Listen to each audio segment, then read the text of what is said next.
तो कैसे हो मेरे प्यारे साथियों। मैं हूं मिस्टर एक्स और उम्मीद करता हूं कि आप सभी एकदम बढ़िया से होंगे। साथियों, आप सभी को पता कि फिलहाल में देश में दुर्गा पूजा का टाइम चल रहा है और दशहरे से पहले हमेशा नवरात्र होते हैं और दशहरा आ चुका है, यानी नवरात्र खत्म हो चुके हैं। और जब तक कि शायद आप स्टोरी सुने तब तक दशहरा भी खत्म होने को आएगा और आप सभी ने बिल्कुल अच्छे से नवरात्र की होगी। लेकिन हमारे देश में एक गांव ऐसा है जहां पर यह नवरात्र का त्योहार नहीं मनाया जाता है, और जब पहली बार मुझे उसके बारे में पता चला तो मैं भी काफी हैरान रह गया और मेरे अंदर भी यह जिज्ञासा जगी कि आखिर क्यों वहां पर यह नहीं मनाया जाता है। तो फिर हमें एक साथी मिले जो वहां पर उस गांव में गए थे अपने एक दोस्त की शादी के लिए, और उन्होंने इस चीज के बारे में पूरी तहकीकात की थी। और फिर उसके बाद क्या हुआ और क्या नहीं हुआ, यह पूरा वाकया उन्होंने मेरे साथ शेयर किया है। और दोस्तों, जो सच सामने निकल करके आया है वाकई में बहुत ही ज्यादा भयानक और खौफनाक था। मैं तो इसकी उम्मीद भी नहीं कर सकता कि कोई इतना क्रूर कैसे हो सकता है। तो चलिए आज उस स्टोरी को शुरू करते हैं, और जो साथी पहली बार आए हैं उनका हार्दिक स्वागत है। वह स्टोरी को पूरी जरूर सुने, और जब स्टोरी अच्छी लगे तो फिर चैनल को ज्वाइन जरूर कर ले। चलिए शुरू करते हैं। नवरात्रि की वो पहली रात थी। राजवीर का दोस्त रमन छत पर खड़े उस हवेली को निहार रहा था जो उसे अपनी ओर आकर्षित कर रही थी। कहने को तो वहां पर अंधेरा ही अंधेरा था, लेकिन फिर भी रमन को ये एहसास हो रहा था कि वहां कोई है। कहा जाता है उस हवेली में कोई नहीं रहता, न कोई जाता है, लेकिन फिर भी रमन को पता नहीं ऐसा क्यों लग रहा था कि वहां कोई तो है। रमन ये सोच ही रहा था कि तभी उसे हवेली के आंगन में हल्की सी रोशनी नजर आई। रमन बड़े ही गौर से देख रहा था कि तभी वहां एक औरत के आकार की परछाई घूमती हुई दिखी। यह देखकर रमन एकदम चौंक गया। हालांकि वह ठीक से नहीं देख पाया कि वह औरत या लड़की कौन है, लेकिन उसके दिमाग में एकदम अपने दोस्त राजवीर की बात घूमी कि उसके दोस्त ने कहा था उस हवेली में कोई नहीं आता जाता, ना कोई रहता है। ऐसे में वो लड़की उस हवेली के अंदर कैसे पहुंची? हवेली की दीवारें भी ऊंची ऊंची हैं, तो क्या वहां कोई छुप के रहता है? रमन के मन में सवालों का गुब्बार पैदा हो चुका था कि तभी उसके मोबाइल का व्हाट्सएप नोटिफिकेशन बजा, जिससे उसका ध्यान एकदम अपने मोबाइल पर गया। रमन ने तुरंत अपना मोबाइल निकाला और व्हाट्सएप चेक किया, जिसमें उसे उसके कुछ दोस्तों ने ग्रुप में नवरात्रों की बधाई दे रखी थी। तभी उसे ध्यान आया कि हाँ, आज से तो नवरात्र शुरू हो गए हैं, लेकिन यहाँ गांव में देखकर तो लग ही नहीं रहा कि नवरात्र शुरू हुए हैं। कहीं कोई आरती भजन कुछ नहीं, सब कुछ शांत था, जबकि गांव में तो इस तरह के तीज त्योहार बहुत ही धूमधाम से मनाए जाते हैं। रमन यह सोच ही रहा था कि तभी राजवीर छत पर आ गया और बोला, अरे रमन, तू यहाँ क्या कर रहा है? चल नीचे, खाने के लिए पूछ रहे हैं। रमन कहता है, हाँ बस मैं ठंडी हवा लेने के लिए आया था। वैसे यार राज, एक बात बता, आज से नवरात्र शुरू हो रहे हैं, तुम्हारे यहाँ आरती या भजन नहीं होता? हमारे यहाँ तो शहर में भी नवरात्रि बहुत धूमधाम से मनाई जाती है, यहाँ तो सब कुछ सूना लग रहा है। राजवीर इस बात पर अपनी नजर नीचे कर लेता है और कहता है, यार यह सब कुछ छोड़, हमारे यहाँ यह सब नहीं होता, तू नीचे चल। रमन और राजवीर दोनों दिल्ली में एक सॉफ्टवेयर कंपनी में जॉब करते थे। राजवीर का होम टाउन हरियाणा के जानखेड़ा गांव का है, लेकिन वह लगभग 11 साल से दिल्ली में ही रह रहा है। राजवीर की शादी की उम्र भी हो गई थी, इसीलिए उसके घर वालों ने उसे गांव बुला लिया। रिश्ता तय हो चुका था, बस दोनों की सगाई होनी थी, जो कि दशहरे के बाद थी। लेकिन घर में काफी काम थे और राजवीर इकलौता लड़का था, इसलिए उसे कुछ दिनों की छुट्टी लेकर अपने गांव आना पड़ा। रमन, जो कि राजवीर का बहुत अच्छा दोस्त था, उसने भी इस बार राजवीर के गांव जाने की सोची, क्योंकि उसे वैसे भी राजवीर की एंगेजमेंट में शामिल होना ही था। इसलिए उसने सोचा कि मैं राजवीर के साथ उसके कामों में मदद कर सकता हूं। और वैसे भी शहर की भागदौड़ की जिंदगी से रमन भी थक चुका था और थोड़ा ब्रेक चाहता था। उस रात रमन को बहुत अजीब लगता है कि नवरात्र तो पूरे भारतवर्ष में मनाया जाने वाला त्योहार है और गांव में नवरात्र का कोई नामो निशान नहीं है। फिलहाल रमन राजवीर के कहने पर खाना खाने चला जाता है। सब लोग खाना खा रहे थे, तभी रमन सभी के उदास चेहरों को पढ़ने लगता है। ऐसा लग रहा था कि सबको कोई ना कोई ग्लानि है। रमन की नजर पूजा घर की तरफ जाती है, जहां पर मां दुर्गा की मूर्ति रखी तो थी, लेकिन बिल्कुल साधारण सी। न उसे सजाया गया था, न उसकी स्थापना ठीक से की गई थी। इसलिए रमन दोबारा यह सवाल करता है, आंटी जी, आप लोग नवरात्रि नहीं मनाते हैं क्या? राजवीर की मां सुभद्रा चौंक कर रमन की ओर देखती हैं और फिर नामे सिर हिला देती है। सभी राजवीर रमन से कहता है, अरे यार, तू चुपचाप खाना खाना, हमारे यहां नवरात्रि नहीं मनाई जाती है। लेकिन तभी रमन कहता है, लेकिन आप तो मां दुर्गा को मानते हो, मां दुर्गा की मूर्ति भी रख रखी है, तो फिर नवरात्रि क्यों नहीं मनाते? माननी चाहिए। राजवीर गुस्से से अपने दोस्त की तरफ देखता है, लेकिन तभी राजवीर के पिता कौशिक गुर्जर कहते हैं, बेटा, हमारे यहां नवरात्रि न मनाने के पीछे एक बहुत बड़ा कारण है। ऐसा नहीं है कि हमारे गांव में कभी नवरात्रि नहीं मनाई जाती थी। एक समय था कि हमारे गांव में नवरात्रि सबसे ज्यादा अच्छी तरीके से और धूमधाम से मनाई जाती थी। रात रात भर गांव के लोग जागते थे, आरती होती थी, मां दुर्गा का पाठ किया जाता था। लेकिन एक बहुत बड़ी घटना ने सब कुछ बदल दिया, इसलिए अब हम नवरात्र नहीं मनाते। यह जानकर रमन को हैरानी होती है, साथ ही उत्सुकता भी होती है कि आखिर ऐसा क्या कारण है कि लोगों ने इतना बड़ा पर्व मनाना ही छोड़ दिया। रमन पूछता है, अंकल, क्या आप मुझे बता सकते हैं कि आखिर ऐसा क्यों हुआ? कौशिक अपने बेटे राजवीर की तरफ देखते हैं। राजवीर रमन से कहता है, अरे यार, तू खाना खा, खाते समय बोलते नहीं है। घर के सभी सदस्य रमन की बात को काट देते हैं। रमन भी शांत हो जाता है, क्योंकि वह समझ चुका था कि घर वाले बताना नहीं चाहते, इसलिए वह भी जिद नहीं करता। खाना खाकर सभी सोने चले जाते हैं। राजवीर और रमन एक ही कमरे में सो रहे थे। राजवीर तो गहरी नींद में जा चुका था, लेकिन रमन के दिमाग में अभी भी यह बात चल रही थी कि नवरात्र मनाने के पीछे शायद कोई बहुत बड़ा कारण होगा जो इस गांव में नवरात्र नहीं मनाई जाती। तभी उसे संगीत की आवाज आती है। ऐसा लगता है जैसे बहुत सारे इंस्ट्रूमेंट बज रहे हैं। पहले तो वह आवाज काफी धीरे आती है, लेकिन फिर उसकी धुन थोड़ी बढ़ जाती है। रमन हैरानी से उठता है और मन ही मन कहता है, यह तो भजन या कीर्तन जैसे संगीत की आवाज है, और यहाँ भजन कीर्तन कौन कर रहा होगा? नवरात्रि तो कोई मनाता नहीं। वह अपने कमरे से बाहर आता है। रमन सोचता है कि वह घर से बाहर जाए, लेकिन इस समय घर से बाहर जाना सही नहीं लगता, इसलिए वह छत पर जाता है। जैसे ही वह छत पर पहुंचता है तो उसे वह हवेली नजर आती है, जहां उसने कुछ देर पहले एक लड़की को नाचते हुए देखा था। हवेली के ऊपर काले बादलों ने अपना साया किया था, जिसे देखने से ही दहशत हो रही थी। कुछ तो था जो रमन को उस ओर खींच रहा था। वह संगीत की आवाज भी उसी हवेली से आ रही थी।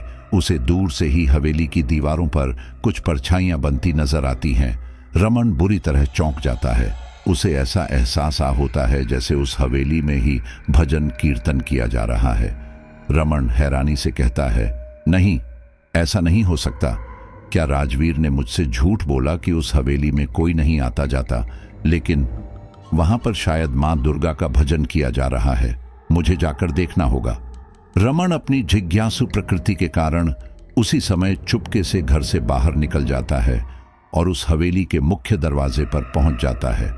रमन देखता है कि हवेली का दरवाजा बाहर से बंद है और उस पर बहुत बड़ा कुंडा लगा हुआ है, जिस पर लगभग जंग लग चुकी है और उसे खोलना भी शायद आसान नहीं है। रमन हवेली की दीवारों के आसपास देखता है। वह ये जानने की कोशिश करता है कि क्या यहाँ पर कोई दूसरा रास्ता भी है, लेकिन उस हवेली में कोई दूसरा रास्ता नजर नहीं आता। ऊंची ऊंची दीवारें, दरवाजे पर जंग लगा हुआ कुंडा, ऐसे में भला कोई अंदर कैसे जा सकता है, या फिर शायद कोई अंदर रहता ही है। तभी रमन के कानों में किसी लड़की की मधुर ध्वनि गूंजती है, जो कि उस समय मां दुर्गा का ही भजन कर रही थी। रमन अब और भी ज्यादा बेचैन हो जाता है। वह कैसे भी करके उस हवेली के अंदर जाना चाहता था। तभी उसे दरवाजे में एक छोटा सा छेद दिखाई देता है।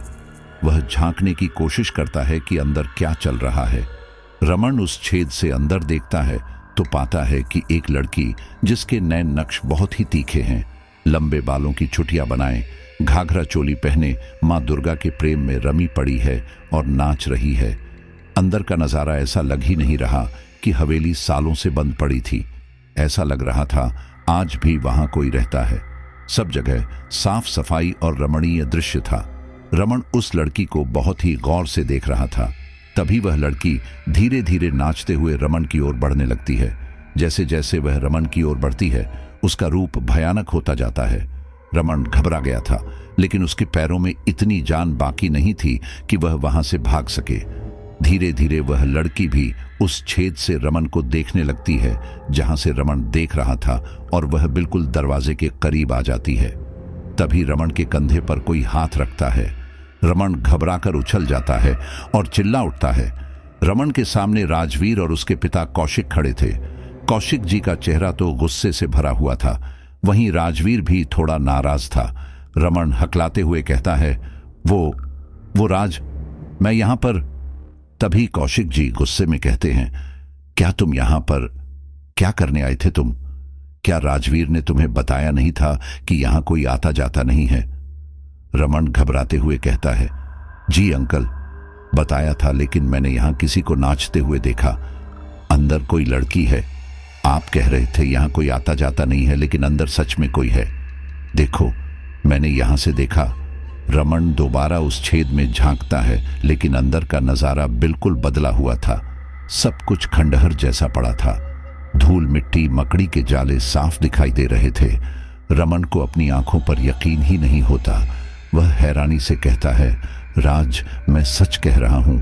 मैंने अभी यहां एक लड़की को देखा था, और अंदर का नजारा तो बेहद खूबसूरत था। मैं झूठ नहीं बोल रहा। राजवीर चुपचाप खड़ा था। राजवीर के पिता कौशिक ने कहा, हमें पता है तुम सच बोल रहे हो, लेकिन अभी इसी वक्त यहां से चलो। राजवीर और कौशिक जी रमन को घर ले आते हैं। रमन देखता है कि घर में सभी लोग जागे हुए हैं और उसकी राह देख रहे हैं। सुभद्रा के चेहरे पर चिंता साफ झलक रही थी। वह घबराकर बोली, भगवान तेरा शुक्र, ये लड़का सही सलामत है। बेटा, तुम कहां चले गए थे? क्या तुम्हें राजवीर ने उस हवेली के बारे में नहीं बताया था? राजवीर कहता है, अरे मां, मैंने तो इसे यहां आते ही बता दिया था। वह हवेली छत से साफ दिखाई देती है। इसने मुझे जब पूछा कि वो हवेली किसकी है, तो मैंने उसके बारे में सब बता दिया कि हवेली यहाँ के एक बहुत बड़े जमींदार की थी, और अब हवेली में कोई आता जाता नहीं है। लेकिन फिर भी ये मेरी बात नहीं माना, तो इसमें मेरी कोई गलती नहीं है। रमन सबसे माफी मांगता है और कहता है, अंकल, आंटी, मुझे माफ कर दीजिए। मैंने आप लोगों की बात नहीं मानी, लेकिन क्या आप मुझे बताएंगे नहीं कि आखिर वहां जाना मना क्यों है, और मैंने जो सब कुछ देखा वह झूठ नहीं था? कौशिक जी शांत होते हैं और कहते हैं, देखो बेटा, इसमें तुम्हारी भी कोई गलती नहीं है। तुम जैसी उम्र के नौजवान अक्सर उत्साहित रहते ही हैं। तुम आगे से ये गलती ना करो, इसीलिए मैं तुम्हें इस हवेली का रहस्य बताने जा रहा हूं। यह हवेली किसी जमाने में जमींदार आलोकनाथ की थी। आलोकनाथ इस पूरे गांव का सबसे अमीर आदमी था।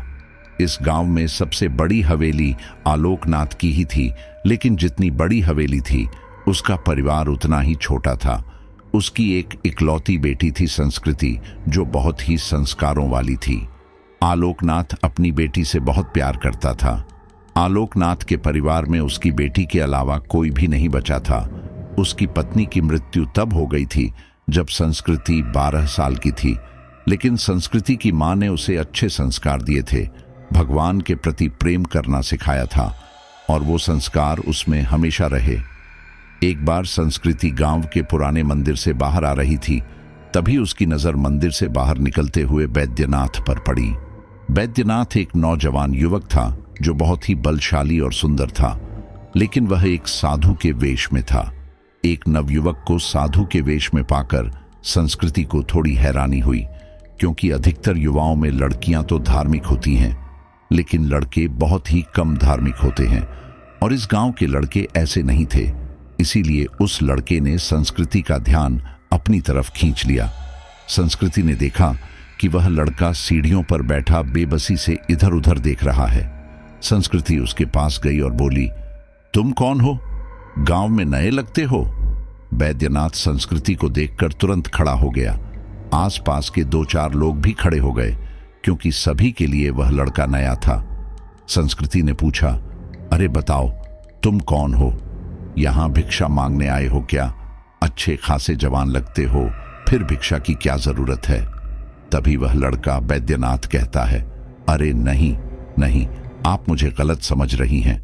मैं कोई भिखारी नहीं हूं, मैं एक तांत्रिक हूं और अपनी साधनाएं कर रहा हूं। मैं इस गांव में भी एक साधना के सिलसिले में ही आया हूं। दरअसल में एक विशेष प्रकार की साधना कर रहा हूं, जिसमें मुझे अलग अलग प्रकार के समाज में रहकर साधना करनी है। इससे पहले मैं कल्याणपुर गांव से होकर आया हूं। अगला पड़ाव यह जानखेड़ा गांव था। मुझे यहां साधना करनी है, लेकिन उचित स्थान नहीं मिल रहा। संस्कृति ने हैरानी से कहा, क्या साधना के लिए इस गांव में आए हो? लेकिन साधना तो एकांत स्थान पर की जाती है। तुम इस गांव में साधना कैसे कर सकते हो? यहां तो इतने लोग होते हैं, क्या तुम्हारी साधना में विघ्न नहीं आएगा? वैद्यनाथ कहता है, तभी तो यह विशेष प्रकार की साधना है। जो साधना एकांत स्थान पर हिमालय, गुफाओं, जंगलों या श्मशान आदि में की जाती है, वह साधना तो बहुत सरल होती है। असली साधना तो वही है जो दुनिया के अंदर रहकर की जाए, समाज और लोगों के बीच रहकर की जाए, जहां पर साधक का ध्यान भटकता हुआ हो, लेकिन फिर भी वह अपनी साधना पर अडिग रहे। और मैंने अब तक सभी 6 गांव में बिना किसी विघ्न के अपनी साधना पूरी की है, और मुझे विश्वास है कि मैं अपनी आखिरी साधना भी पूरी कर लूंगा। इसीलिए मैं यहाँ एक आश्रय चाहता हूँ। अगर मेरी यह साधना पूरी हुई तो मुझे इस दुनिया का ज्ञान प्राप्त हो जाएगा, और फिर मैं समाधि ले लूंगा और हमेशा हमेशा के लिए देवता लोक में विलीन हो जाऊंगा। यह सुनते ही संस्कृति को बड़ी हैरानी होती है कि यह लड़का देवता लोक में जाने के लिए इतनी कठिन तपस्या कर रहा है। संस्कृति वैद्यनाथ से बहुत ज्यादा प्रसन्न होती है। संस्कृति खुद एक आस्था वाली लड़कियों में से थी। जब वह वैद्यनाथ की आस्था देखती है तो उसे बहुत खुशी होती है। वह वैद्यनाथ से कहती है, अच्छा ऐसी बात है, चलो तुम चिंता मत करो, मैं तुम्हारे रहने के बारे में अपने पिताजी से बात करती हूँ। हमारे बहुत बड़ी हवेली है, तुम वहीं रह लेना। इससे तुम्हें कोई परेशानी नहीं होगी और हमारे घर में ज्यादा लोग भी नहीं हैं। तुम्हें अपनी साधना करने में भी कोई तकलीफ नहीं होगी। वैद्यनाथ मुस्कुराकर हाथ जोड़ लेता है। संस्कृति वैद्यनाथ को अपने घर ले जाती है। वह वैद्यनाथ को बाहर रुकने के लिए कहती है और खुद अपने पिता को वैद्यनाथ के बारे में बताती है, जिसे सुनकर आलोकनाथ कहता है, लेकिन बेटी, हम इस तरह से एक अजनबी को अपने घर में नहीं रख सकते। भले ही यह साधु है, लेकिन है तो एक इंसान ही ना। और देखो, मैं बिल्कुल साफ कहूंगा, तुम जवान हो और इस तरह से मैं किसी अजनबी जवान युवक को अपने घर में नहीं रख सकता। मैं समाज में रहता हूं, मेरी भी इज्जत है। भगवान ना करे मेरी इज्जत पर कोई आंच आ गई तो मैं किसी को मुंह दिखाने लायक नहीं रहूंगा। लेकिन संस्कृति अपने पिता की एक नहीं मानती। वह अपने पिता से जिद कर बैठती है। वह कहती है, पिताजी, आप मेरी बात को समझिए। वो एक ब्रह्मचारी व्यक्ति है, वह ऐसा काम क्यों करेगा? और आपको तो मुझ पर विश्वास है ना? वैसे भी असली भक्ति भाव तो लोगों की सेवा करना ही है। वैद्यनाथ हमारे लिए भगवान से कम नहीं है, वह ईश्वर का भक्त है। हमारे लिए वह भी देवता के समान है। अगर हम उसकी उपासना में उसकी सहायता करते हैं तो हो सकता है भगवान हमसे भी प्रसन्न हो जाए। आप ये क्यों भूल गए? आपका यह घर, आपका सब कुछ भगवान का दिया हुआ ही है। हो सकता है वैद्यनाथ को भगवान ने हमारी परीक्षा लेने के लिए भेजा हो, ये देखने के लिए भेजा हो कि हम उसके भक्त के साथ कैसा व्यवहार करते हैं। और वैसे भी कुछ ही दिनों की बात है पिताजी, वह बेचारा कहाँ ठोकरें खाएगा। उसके पास न काम है न पैसा, उसे बस 2 वक्त की रोटी ही तो खिलानी है। जब भगवान ने हमें इतना दिया है तो हम किसी की मदद तो कर ही सकते हैं। आलोकनाथ अपनी बेटी की प्यारी प्यारी बातों में आ जाता है और उसकी जिद के आगे घुटने टेक देता है। वह बैद्यनाथ को हवेली में रुकने की इजाजत दे देता है, लेकिन जैसे ही संस्कृति बैद्यनाथ से कहती है कि तुम इस हवेली में रह सकते हो, तो बैद्यनाथ कहता है, अरे नहीं, मुझे इस हवेली में नहीं रहना। मुझे तो उस आम के पेड़ के नीचे ही एक आश्रय दे दो। मुझे तो दिन रात तपस्या करनी है। बस 2 वक्त की रोटी मिल जाएगी, मेरे लिए बहुत बड़ा आभार रहेगा। मैं तो हर सुख सुविधा की वस्तु को त्याग रहा हूँ। ऐसे में छत के नीचे सोना एक मोह ही है। बैद्यनाथ की इन बातों ने संस्कृति का दिल जीत लिया और कहीं ना कहीं संस्कृति के मन में अपनी जगह भी बना ली। संस्कृति ने बैद्यनाथ के मुताबिक उसे हर वह सुविधा दी जो दी सकती थी। बैद्यनाथ आम के पेड़ के नीचे ही अपना आसन बिछाकर बैठ जाता। उसने जमीन के अंदर एक गड्ढा खोद रखा था जिसमें बैठकर वह तपस्या करता था। कुछ दिनों तक तपस्या यूं ही चलती रही। फिर नवरात्रि शुरू हो गए। नवरात्र में संस्कृति गांव की औरतों, लड़कियों और बच्चों को अपने घर बुलाकर भजन कीर्तन किया करती थी। वह नवरात्र का पहला दिन था।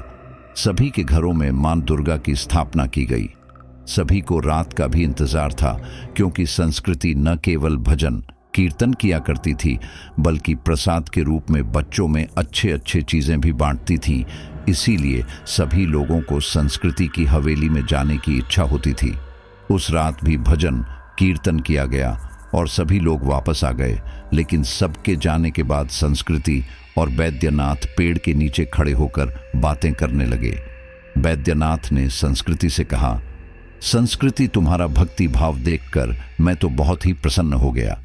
सोचता हूं कि देवी मां तुमसे कितना प्रसन्न होंगी। संस्कृति कहती है, हाँ, बस मैं भी यही चाहती हूं कि देवी मां मुझे अपने दर्शन दे दें।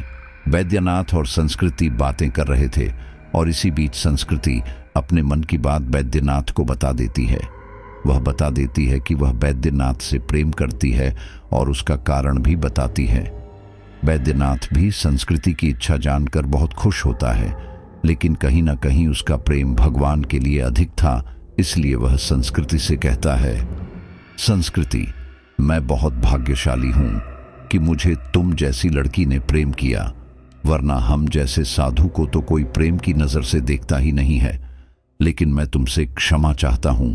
मैं तुम्हारे साथ जीवन व्यतीत नहीं कर सकता, क्योंकि मैं अपना पूरा जीवन भगवान को देना चाहता हूं और अब तक मैंने उनके लिए बहुत मेहनत की है। आज जब तुमने मुझे अपने दिल की बात बता दी है, तो मैं भी तुम्हें कुछ बताना चाहता हूं। मुझे भी ज्ञान प्राप्त हो चुका है और आज रात की साधना से मैं खुद को समाधि में समाहित करने वाला हूं। इसलिए शायद आज के बाद तुम्हारी और मेरी बात कभी ना हो। यह सुनते ही संस्कृति का दिल टूट सा जाता है। उसकी आंखों में आंसू आ जाते हैं। वह कहती है, यह क्या कह रहे हो तुम? लेकिन मैं तो तुम्हारे साथ रहकर भक्ति करना चाहती थी। बैद्यनाथ कहता है, मैं तुम्हारी भावनाओं को समझ सकता हूं और उनका सम्मान भी करता हूं, लेकिन देखो, मैं यहां प्रेम करने नहीं, अपनी साधना पूरी करने आया था और मेरी साधना सिर्फ तुम्हारे कारण ही पूरी हुई है। और मैं इस बात को भी मानता हूं कि तुम्हारा प्रेम मेरे लिए सच्चा है। मैं तुमसे भी यही कहूंगा कि तुम भी देवी मां की आराधना करती रहो, उसी में ही असली जीवन का सुख है। संस्कृति नम आंखों से कहती है, वो सब तो ठीक है बैद्यनाथ, लेकिन क्या मैं भी तुम्हारी तरह देवता लोक में विलीन नहीं हो सकती? मैं भी तुम्हारी तरह तपस्या करना चाहती हूँ। बैद्यनाथ यह सुनकर मुस्कुराता है और कहता है, अरे पगली, ये इतना आसान नहीं है। मैं तो एक लड़का हूँ, इसीलिए अलग अलग जगह जाकर साधना कर ली, लेकिन तुम एक लड़की हो, तुम्हें तो यह समाज नोच खाएगा। वैसे भी अकेली लड़की को कोई इज्जत नहीं देता, लेकिन हाँ, मेरे पास एक रास्ता है जिससे तुम भी दुर्गा माँ के दर्शन पा सकती हो, और एक बार तुमने दुर्गा माँ के दर्शन पा लिए तो तुम्हें भी देवता लोक में जाने की राह दिखाई दे जाएगी। यह सुनते ही संस्कृति के चेहरे पर चमक आ जाती है। वह खुशी से कहती है, क्या तुम सच कह रहे हो? बैद्यनाथ हाँ में सिर हिलाता है और अपने थैले से एक पीतल का दीपक देता है। वह कहता है, इसमें जो बत्ती लगी हुई है यह अभिमंत्रित बत्ती है। जब तुम इस ज्योत को जलाओगी तब तुम्हें दुर्गा माँ के दर्शन प्राप्त होंगे। बस याद रहना, यह ज्योत भी अखंड होनी चाहिए। जैसे हर नवरात्रि में हम हमेशा अखंड ज्योत जलाते हैं, वैसे यह भी 9 दिनों तक जलती रहनी चाहिए। साथ ही तुम्हें इस ज्योत के आगे बैठकर माँ दुर्गा की आराधना करनी होगी। मुझे पूरा विश्वास है कि माँ दुर्गा तुम्हें अपना आशीर्वाद जरूर देंगी। संस्कृति उस दीपक को अपने हाथ में ले लेती है और उसे सचमुच एक अद्भुत शक्ति का एहसास होता है। वह खुशी से वैद्यनाथ को गले लगा लेती है। वैद्यनाथ भी उसे अपनी बाहों में भर लेता है। वो पहली बार था जब संस्कृति ने किसी गैर मर्द को हाथ लगाया था, लेकिन वह नहीं जानती थी कि यह सब कुछ उसके पिता अपने कमरे की खिड़की से देख रहे हैं। आलोकनाथ जब अपनी बेटी को इस हालत में देखता है तो उसे बहुत गुस्सा आता है। वह गुस्से में उसी समय अपने कमरे से बाहर निकलता है, लेकिन अपने 2 नौकरों को बरामदे में पाता है, जिन्हें देखकर वह अपने गुस्से को शांत कर लेता है। आलोकनाथ जानता था कि अगर वह इस समय गुस्सा करेगा तो यह बात गांव में फैल सकती है और उसकी इज्जत पर आंच आ सकती है। कहाँ तो संस्कृति के संस्कारों की पूरे गांव में चर्चा होती है और कहाँ उसका वैद्यनाथ की बाहों में जाना। वह खुद को शांत करते हुए नीचे आता है। तब तक संस्कृति भी हवेली के अंदर आ चुकी थी और पूजा घर में बैठी थी। उसकी दासी झिलमिल भी वहां आ जाती है। संस्कृति ने वह अखंड दीप जलाया ही था कि तभी झिलमिल कहती है, छोटी मालकिन, अब तो आप बहुत खुश हैं ना? आपने वैद्यनाथ से अपनी दिल की बात भी कह दी और आपको दुर्गा माँ के दर्शन करने के लिए राह भी मिल गई। संस्कृति कहती है, हाँ, मैं सच में बहुत खुश हूँ। ऐसा लगता है जैसे अपनी जिंदगी की सारी भक्ति का फल मुझे आज ही मिल गया। सच में वैद्यनाथ जैसा लड़का तो मैंने अपने जीवन में कभी देखा ही नहीं और ना मैंने कभी उम्मीद की थी। झिलमिल और संस्कृति आपस में बातें कर ही रहे थे कि तभी वैद्यनाथ उनकी बातें सुन लेता है और अब वह अपने गुस्से पर इतना सा भी कंट्रोल नहीं कर पाता। आलोकनाथ गुस्से में आता है और सबसे पहले वह दीपक उठाकर फेंक देता है, जिससे अखंड ज्योत उसी समय बुझ जाती है। यह देखकर संस्कृति हैरान रह जाती है। साथ ही वह डर भी गई थी कि शायद उसके पिता ने उसकी बातें सुन ली हैं। संस्कृति ये बात अच्छी तरह जानती थी कि जब उसके पिता को उसके और वैद्यनाथ के बारे में पता चलेगा तो वो बहुत गुस्सा करेंगे, लेकिन उसे यह नहीं पता था कि उसके बारे में उसके पिता इतनी जल्दी जान जाएंगे। वह अपने पिता से कुछ बोल ही पाती उससे पहले ही आलोकनाथ गुस्से में हवेली के बाहर जाता है। संस्कृति भी अपने पिता के पीछे जाती है और उन्हें रोकने की कोशिश करती है। वहीं दूसरी ओर वैद्यनाथ जमीन के अंदर गड्ढे में अपनी तपस्या में लीन हो चुका था। उसकी आत्मा उसके शरीर से निकल चुकी थी और एक ऐसे लोक में जा रही थी जिसके लिए उसने बहुत दिनों से तपस्या की थी। आलोकनाथ उस स्थान पर पहुंचता है जहां पर वैद्यनाथ तपस्या कर रहा था। आलोकनाथ गुस्से में आवाज लगता है, ओ बहरूपिये, बाहर निकल हरामखोर, तूने मेरे साथ धोखा किया, मेरे घर में रहकर मेरी पीठ पर छुरा भोंका, मेरी बेटी से प्रेम प्रसंग चलाता है, बाहर निकल। लेकिन वैद्यनाथ की आत्मा तो उसके शरीर में थी ही नहीं, तो वैद्यनाथ क्या बोलता। लेकिन हाँ, वैद्यनाथ की आत्मा उस समय काल के उस चक्र में फंसी हुई थी कि जिस समय उसे देवता लोक में जाना था, और ऐसे में आलोकनाथ की आवाज की वजह से वैद्यनाथ की आत्मा डगमगा जाती है और एक चक्र में फंस जाती है। वह ना तो वापस अपने शरीर में जा पाती है और ना ही देवता लोक में। आलोकनाथ बार बार वैद्यनाथ को भड़का रहा था, लेकिन बेचारा वैद्यनाथ कुछ नहीं कर पा रहा था। उसका शरीर एक बुत के समान हो चुका था। आलोकनाथ को गुस्सा आता है, इसलिए वह वैद्यनाथ को ऊपर की ओर खींचता है और मारने लगता है। लेकिन वैद्यनाथ पर तो जैसे कोई असर ही नहीं हो रहा था। हालांकि उसकी आत्मा सब कुछ देख और सुन रही थी। वह आलोकनाथ का जवाब भी देना चाह रही थी, लेकिन उसकी तपस्या भंग हो चुकी थी, इसलिए वह कुछ नहीं कर सकता था। संस्कृति अपने पिता को समझाने की कोशिश करती है, लेकिन उसके पिता उसे धक्का देकर गिरा देते हैं।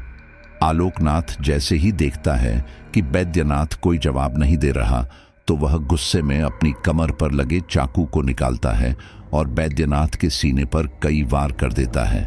जबकि बैद्यनाथ बहुत कोशिश कर रहा था कि अपने शरीर में वापस आ पाए, लेकिन सीने पर वार होते ही बैद्यनाथ का शरीर बिल्कुल निर्जीव हो चुका था। बैद्यनाथ चाहकर भी अपने शरीर में वापस नहीं आ पाता। वहीं दूसरी ओर संस्कृति चिल्ला चिल्ला कर रो रही थी।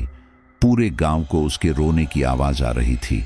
कुछ ही देर में गांव वाले हवेली में इकट्ठा हो गए, लेकिन जैसे ही सब लोग वहां पहुंचे तो उन्होंने देखा कि संस्कृति खून में लथपथ बगीचे में मरी पड़ी है, जबकि बैद्यनाथ अपनी तपस्या वाले गड्ढे के अंदर गिरा पड़ा है।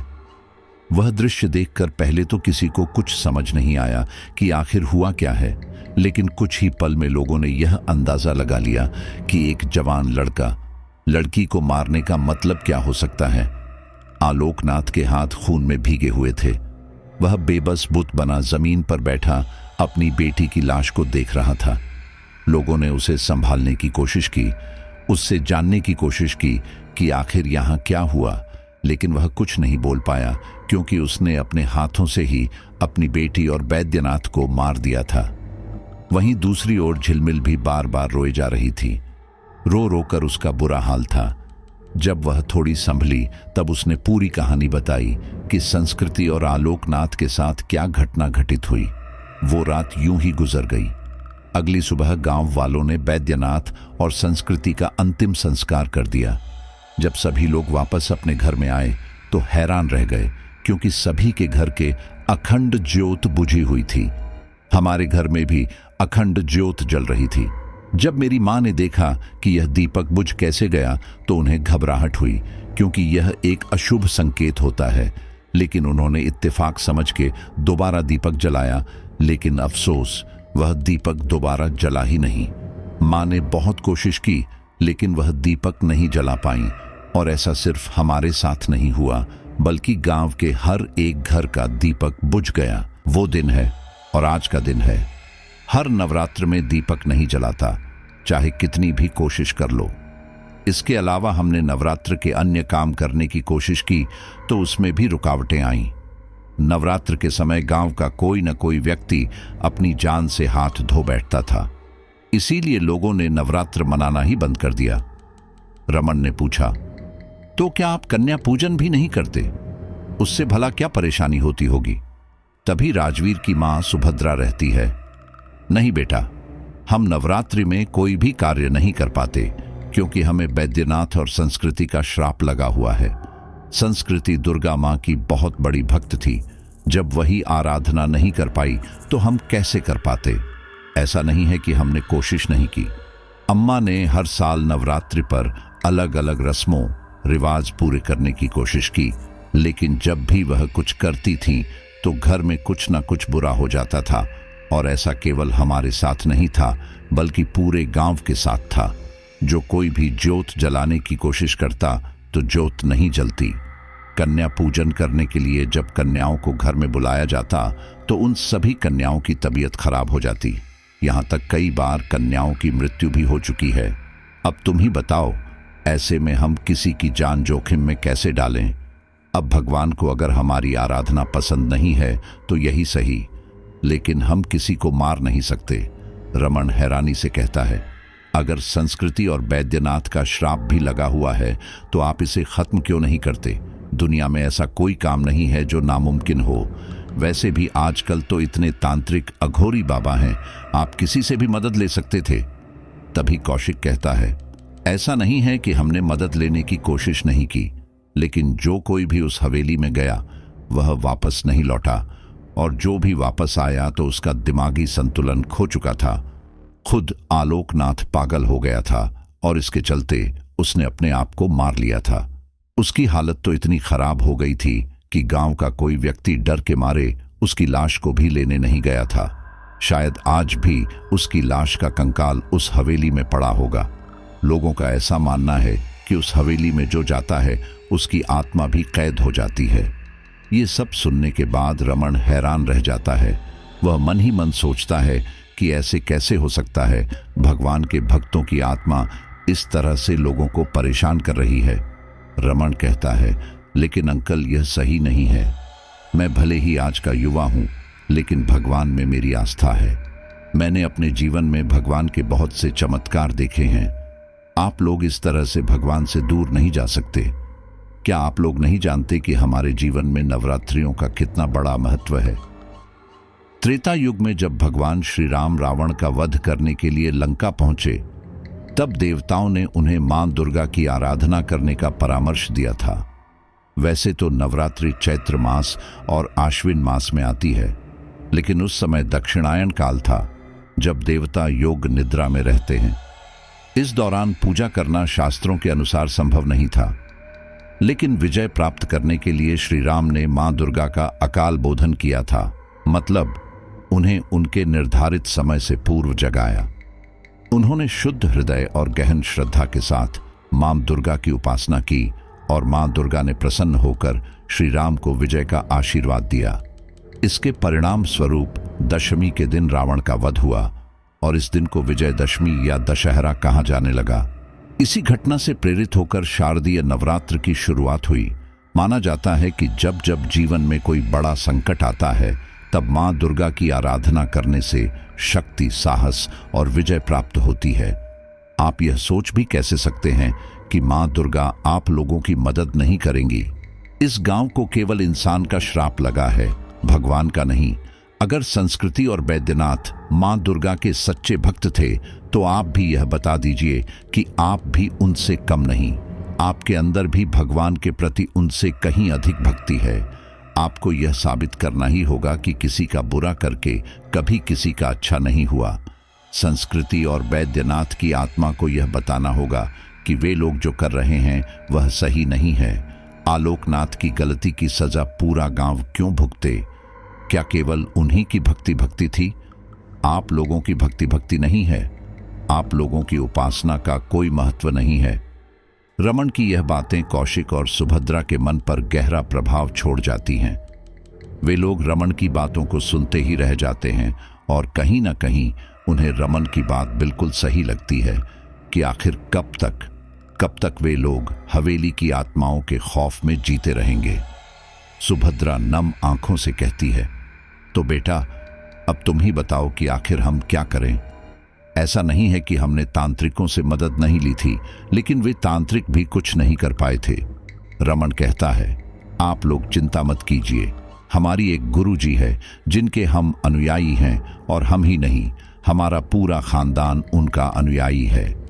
हम उनके बताए अनुसार ही छोटे बड़े काम करते हैं और हमेशा सफल रहते हैं।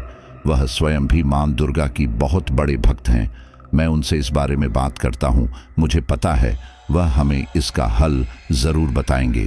रमन तुरंत अपने गुरुजी को फोन करता है। उस समय वे खुद मां दुर्गा की उपासना कर रहे थे, लेकिन वह रमन से बात करते हैं क्योंकि गुरुजी होने के नाते उनका भी कर्तव्य था कि वह अपने अनुयायियों का साथ दें, उनकी हर संकट में मदद करें।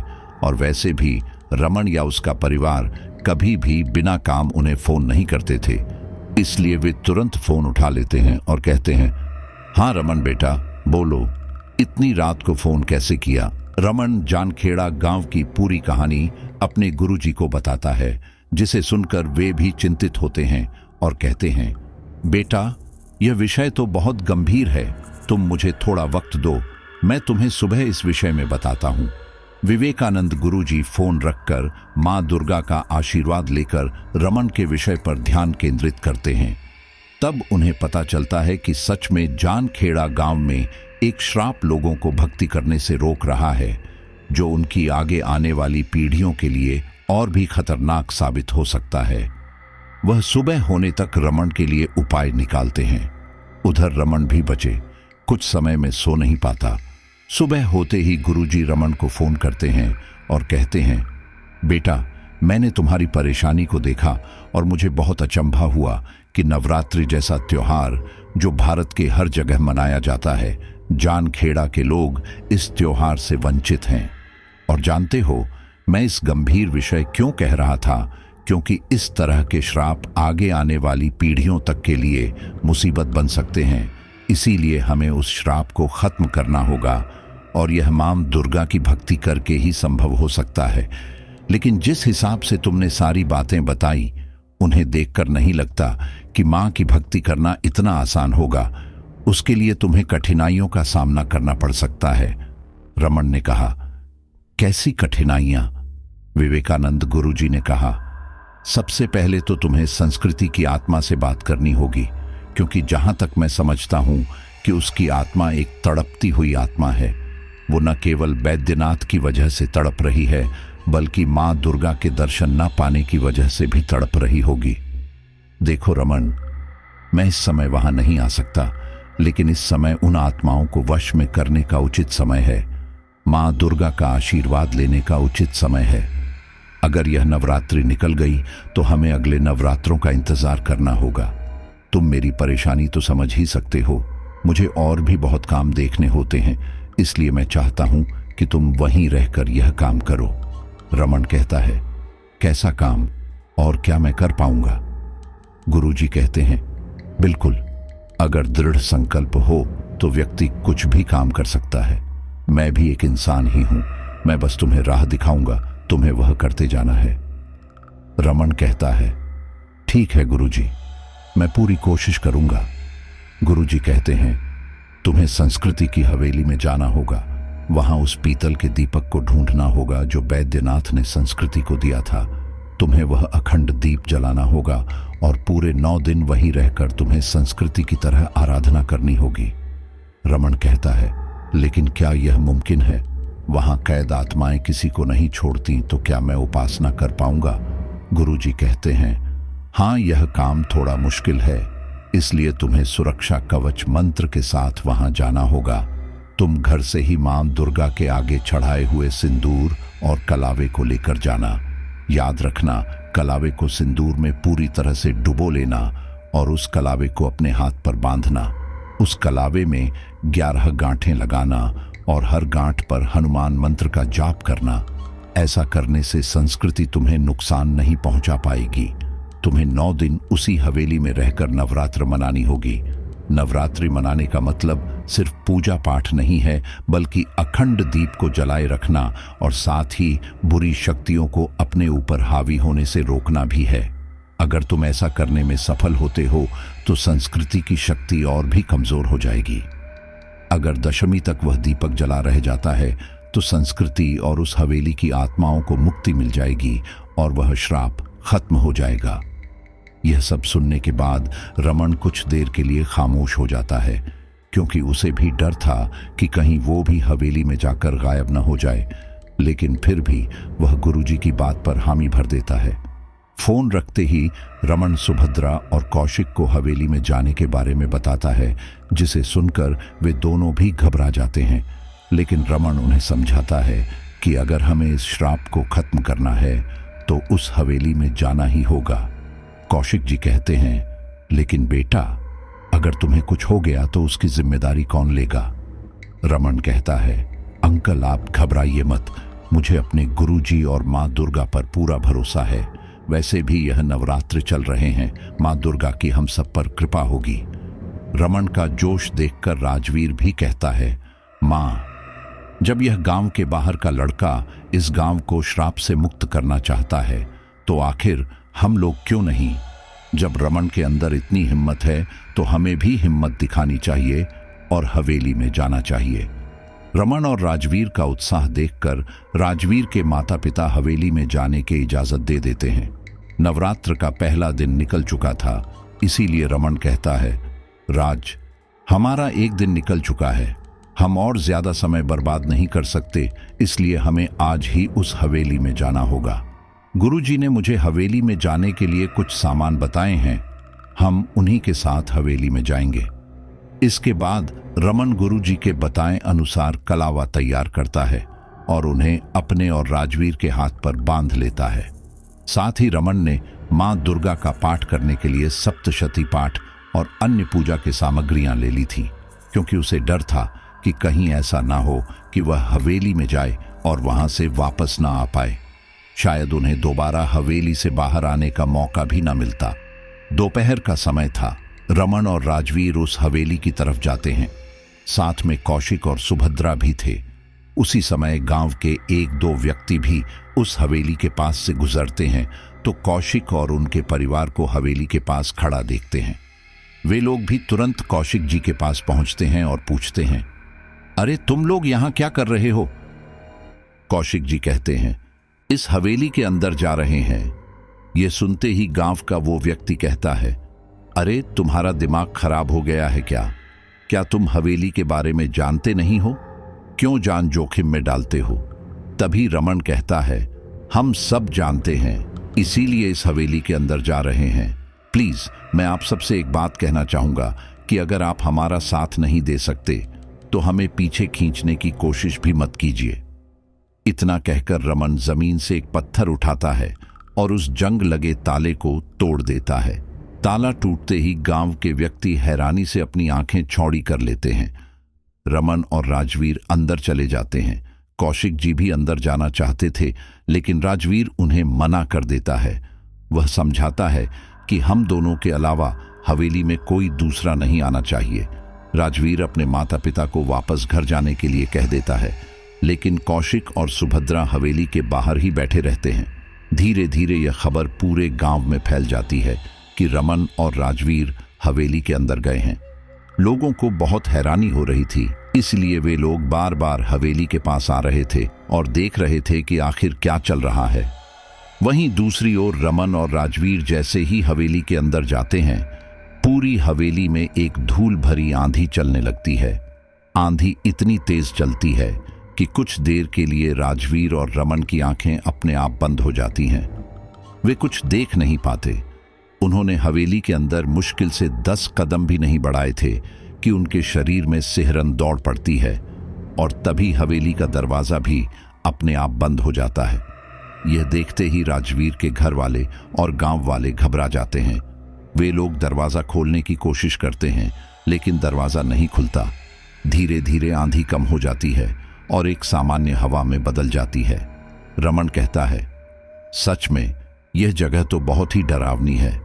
राजवीर कहता है, इसीलिए तो गांव वाले हमें यहां आने से मना करते हैं। हवेली का बारामदा पार करते ही बीच में बहुत बड़ा प्रांगण था, जिसमें कई बड़े बड़े पेड़ लगे हुए थे जो लगभग सूख चुके थे। उन पेड़ों के सूखे पत्ते जमीनों पर बिखरे हुए थे। हवेली का कुछ सामान भी था जो इधर उधर यूं ही पड़ा हुआ था। तभी रमन और राजवीर के कानों में बुलबुलाहट जैसी आवाज आती है। ऐसा लगता है जैसे कहीं पानी के बुलबुले फूट रहे हैं। रमन कहता है, क्या तुम्हें यह अजीब सी आवाज सुनाई दे रही है? राजवीर कहता है, हाँ, शायद उस पेड़ के पास से आ रही है। वे लोग तुरंत प्रांगण में जाते हैं और जैसे ही उस आवाज के पास पहुंचते हैं तो उन्हें जमीन में एक बहुत बड़ा गड्ढा दिखाई देता है। यह गड्ढा वही था जिसमें वैद्यनाथ अपनी साधना करता था। वे लोग देखते हैं कि उस गड्ढे में पानी भरा हुआ है और खौल रहा है, लेकिन उस पानी से कोई भी भाप नहीं निकल रही है, केवल बुलबुले छूट रहे हैं। रमन हैरानी से पूछता है, राजवीर, ये क्या चीज है? राजवीर कहता है, शायद ये वही गड्ढा है जिसमें वैद्यनाथ बैठता था, लेकिन यहां यह पानी क्या कर रहा है? आसपास तो सब कुछ सूखा हुआ है। रमन कहता है, जो भी है, लेकिन यह हमें नुकसान दे सकता है। हमें वह दीपक ढूंढना होगा। चलो, हवेली के अंदर चलो। वे लोग प्रांगण को पार करते हुए हवेली के अंदर चले जाते हैं। एक बार फिर उनके सामने बहुत बड़ा, लंबा, चौड़ा बरामदा था, जिनमें फिर कई दरवाजे थे। दरवाजे को पार करते ही काफी बड़ा होल था। होल के चारों तरफ कमरे बने हुए थे और ठीक सामने पूजा घर था, जिसमें कोई भी दरवाजा नहीं था। क्योंकि मंदिर की चौखट पर कोई दरवाजा नहीं था, इसीलिए उस चौखट को पूरी तरह से मकड़ी के जालों ने ढक लिया था। दूर से यह पता तो चल रहा था कि इसके अंदर कमरा है, लेकिन रमन और राजवीर यह नहीं जानते थे कि इसके अंदर मंदिर है। इसीलिए वह हवेली के एक एक कमरे को देखने लगते हैं कि आखिर कौन सा कमरा मंदिर हो सकता है और कहां पर वह दीपक मिल सकता है। वे लोग एक कमरे में जाते हैं। रमन वहां मौजूद सामान को देखकर काफी हैरानी करता है, क्योंकि उसने आज से पहले कभी भी इतिहास के इतने पुराने सामानों को नहीं देखा था।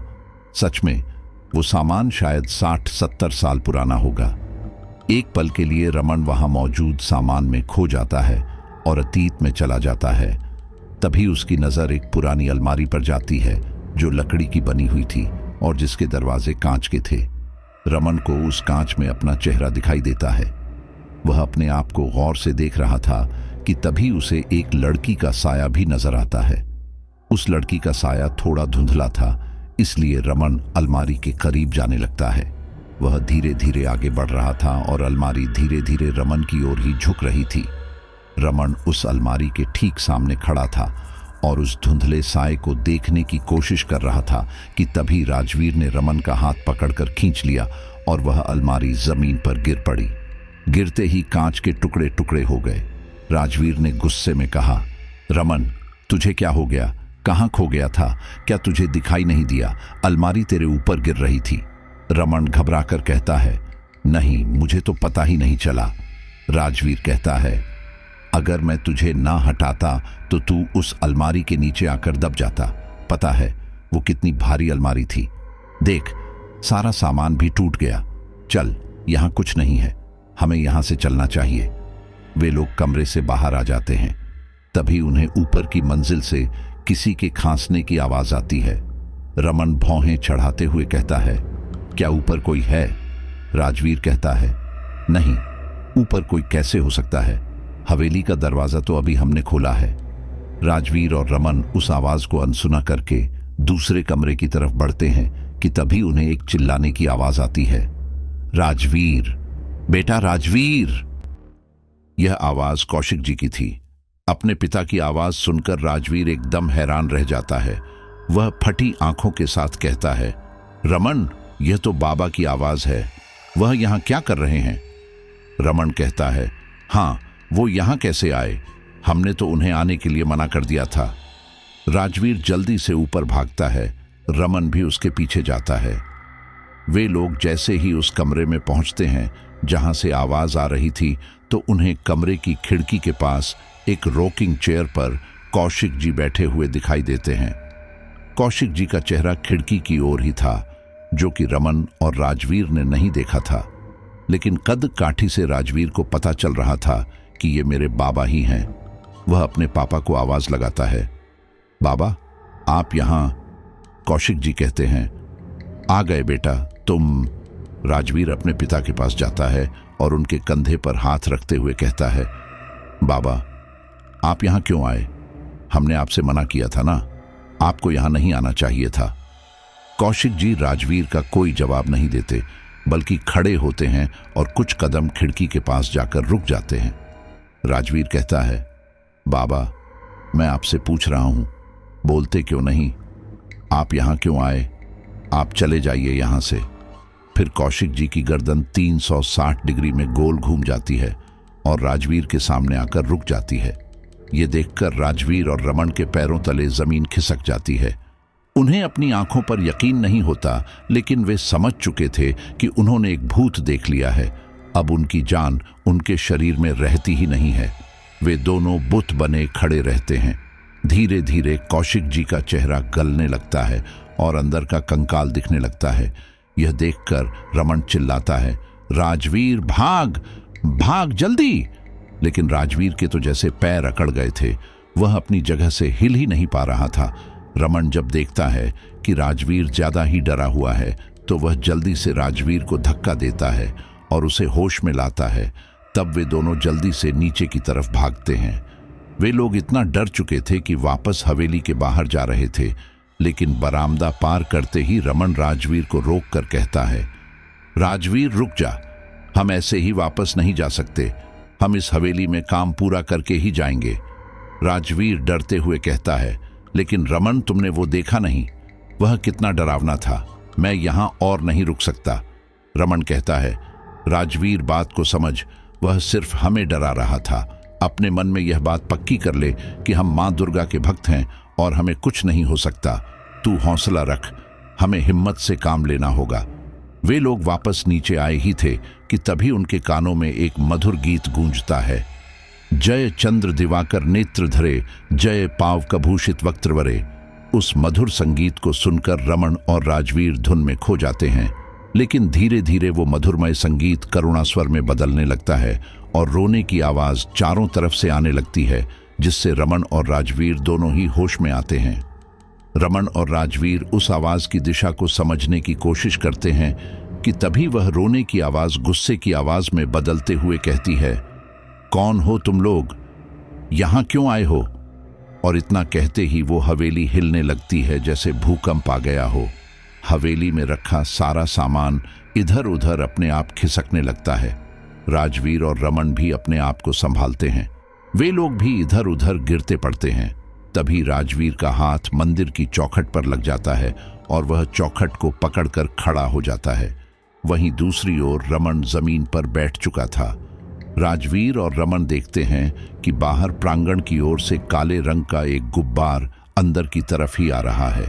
जैसे ही वह गुब्बार हवेली के अंदर आता है, चारों तरफ अंधेरा छा जाता है। हवेली के सारे रोशनदान अपने आप बंद अंधेरे में कैद हो जाते हैं। लेकिन तभी राजवीर की नजर मंदिर वाले कमरे में पड़ती है। वहां उसे भगवान की मूर्ति स्थापित हुई दिखती है और तभी राजवीर की नजर उस कमरे के रोशनदान पर भी पड़ती है, जो कि छोटे छोटे कई सारे मोखले थे। राजवीर एक नजर पूरी हवेली को देखता है और दूसरी नजर उस कमरे के अंदर। वह समझ जाता है कि यह मंदिर घर है और शायद अभी भी मां दुर्गा की कृपा इस कमरे पर बनी हुई है, इसलिए हवेली के सभी रोशनदान बंद हो गए, बस इस मंदिर घर के नहीं हुए। वह रमन से कहता है, रमन जल्दी आ, शायद हम अपनी मंजिल पर पहुंच गए। राजवीर जल्दी से सारे जाले साफ करता है और अंदर की तरफ जाता है। दरवाजे पर जाले इस कदर थे कि वो सारे जाले राजवीर के हाथ पर लिपट गए थे। रमन भी गिरता पड़ता उस मंदिर में चला जाता है। हवेली अभी भी हिल रही थी, लेकिन तभी रमन जोर से मां दुर्गा का पाठ करने लगता है। कुछ ही देर में सब कुछ शांत हो जाता है। मंदिर घर का हाल भी काफी बुरा था। इधर उधर सब जगह सामान बिखरा हुआ था। जमीन पर धूल की मोटी परत चढ़ चुकी थी। राजवीर और रमन समझ चुके थे कि यह वही मंदिर है जहां पर संस्कृति पूजा करती थी। राजवीर कहता है, हो ना हो वह पीतल का दीपक यहीं होगा। वे लोग उस जगह का सारा सामान इधर उधर हटाकर देखते हैं तो उन्हें पीतल का एक बड़ा दीपक दिखाई देता है। पीतल में बत्ती भी थी, लेकिन वह बत्ती पूरी तरह से काली और धूल में जमी हुई थी। राजवीर उस पीतल की दीपक को देखते ही खुश हो उठता है और कहता है, रमन देखो, शायद यह वही दीपक है। यह सामान्य से बड़ा है और इसमें बत्ती भी बड़ी लगी हुई है। ये वही दीपक होगा जिसके बारे में हमने आज तक सुना है। रमन कहता है, हाँ सही कह रहे हो, इस तरह के दीपक तो हमने आज के जमाने में देखे ही नहीं। यह तो अद्भुत दीपक है। लेकिन तभी संस्कृति की आत्मा के चिल्लाने की आवाज आती है, निकलो मेरे मंदिर से, बाहर निकलो, मैं तुम लोगों को जिंदा नहीं छोड़ूंगी, निकल जाओ मेरे मंदिर से। राजवीर कहता है, यह कौन बोल रहा है? रमन कहता है, और कौन, संस्कृति की आत्मा ही होगी। राजवीर कहता है, यार मुझे डर लग रहा है, कहीं वह हमें भी ना मार दे। रमन कहता है, तू घबरा मत, हम यहां तक आ गए हैं, अब हम वापस नहीं जाने वाले। रमन अपने कंधे से बैग उतारता है और पूजा की सभी सामग्री निकालने लगता है। जैसे जैसे रमन एक एक सामग्री जमीन पर रख रहा था, वैसे वैसे संस्कृति के चिल्लाने की आवाज भी तेज हो रही थी। संस्कृति जितना जोर से चिल्ला रही थी, रमन भी उतना ही तेज मां दुर्गा का पाठ किए जा रहा था। संस्कृति और रमन की आवाज में एक युद्ध सा छिड़ गया था। ऐसा लग रहा था कि दोनों एक दूसरे से कंपटीशन कर रहे हैं कि कौन कितना ताकतवर है, और अंत में रमन की जीत होती है। रमन लगातार बिना रुके मां दुर्गा का पाठ करता रहता है और फिर एक वक्त ऐसा आता है कि संस्कृति की आवाज शांत हो जाती है, साथ ही हिलती हुई हवेली भी शांत हो जाती है। यह देखकर राजवीर मुस्कुरा उठता है और कहता है, रमन रमन हमने कर दिखाया। आवाज रुक गई। रमन कहता है, अब जल्दी से यहां आसपास की सफाई कर, हमें दुर्गा मां की मूर्ति की दोबारा से स्थापना करनी होगी। इससे पहले कि संस्कृति हमें फिर रोके, हमें अपना कार्य शुरू करना होगा। राजवीर और रमन उस मंदिर घर की सफाई करने लगते हैं। जितनी सफाई वे कर सकते थे वह उतनी करते हैं।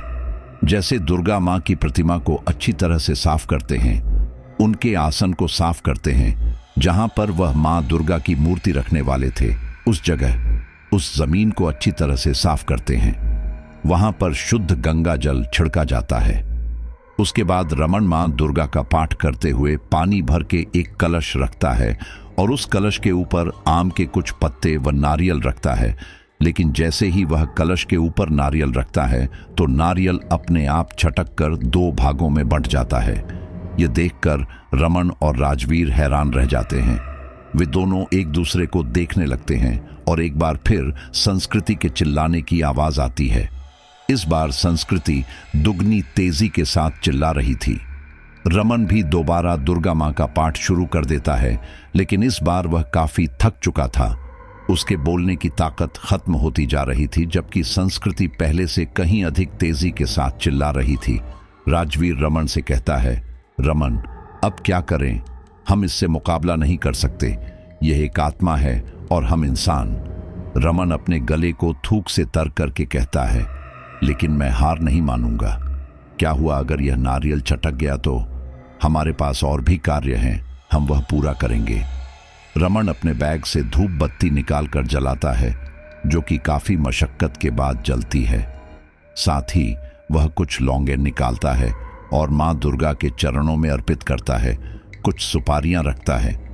इसके बाद वह सिंदूर की एक डिब्बी निकालता है, जिसे मां दुर्गा के आगे रख देता है। धीरे धीरे वो डिब्बी अपने आप ही नाचने लगती है। यह उनके लिए एक डरावनी घटना थी, क्योंकि वह सिंदूर की डिब्बी अपने आप खुलना चाहती थी, लेकिन रमन और राजवीर को समझ नहीं आ रहा था कि क्या यह डिब्बी खुलना सही है या गलत। लेकिन रमन अपनी पूरी ताकत के साथ उस डिब्बी को एक धागे से बांधकर फिर दुर्गा मां के आगे रख देता है, ताकि डिब्बी दोबारा खुला ना सके। रमन मां दुर्गा का पाठ कर रहा था। रमन को देखकर राजवीर भी पाठ करने लगता है, वो भी तेज आवाज के साथ। जब दुर्गा मां की स्थापना ठीक प्रकार से कर दी जाती है, तब रमन कहता है, अब हमें यह अखंड दीप जलाना होगा। राजवीर कहता है, लेकिन क्या यह बाती जल पाएगी? यह बहुत पुरानी है। रमन कहता है, एक बार कोशिश करने में क्या जाता है। वैसे भी अंकल की बताई हुई बात के अनुसार यह बाती एक अभिमंत्रित बाती है, यानी कि यह साधारण बाती तो होगी नहीं। हो सकता है इस बाती में अभी भी जीवन हो, हम जलाने की कोशिश कर सकते हैं, वरना हम जो बाती अपने घर से लाए हैं वही जलाएंगे। रमन उस विशेष पीतल के दीपक की बत्ती जलाता है और तभी एक बड़ा सा लकड़ी का हथा हवा में उड़ता हुआ आता है और रमन के सिर पर गिर जाता है। रमन इस वार के लिए तैयार नहीं था। राजवीर भी घबरा जाता है।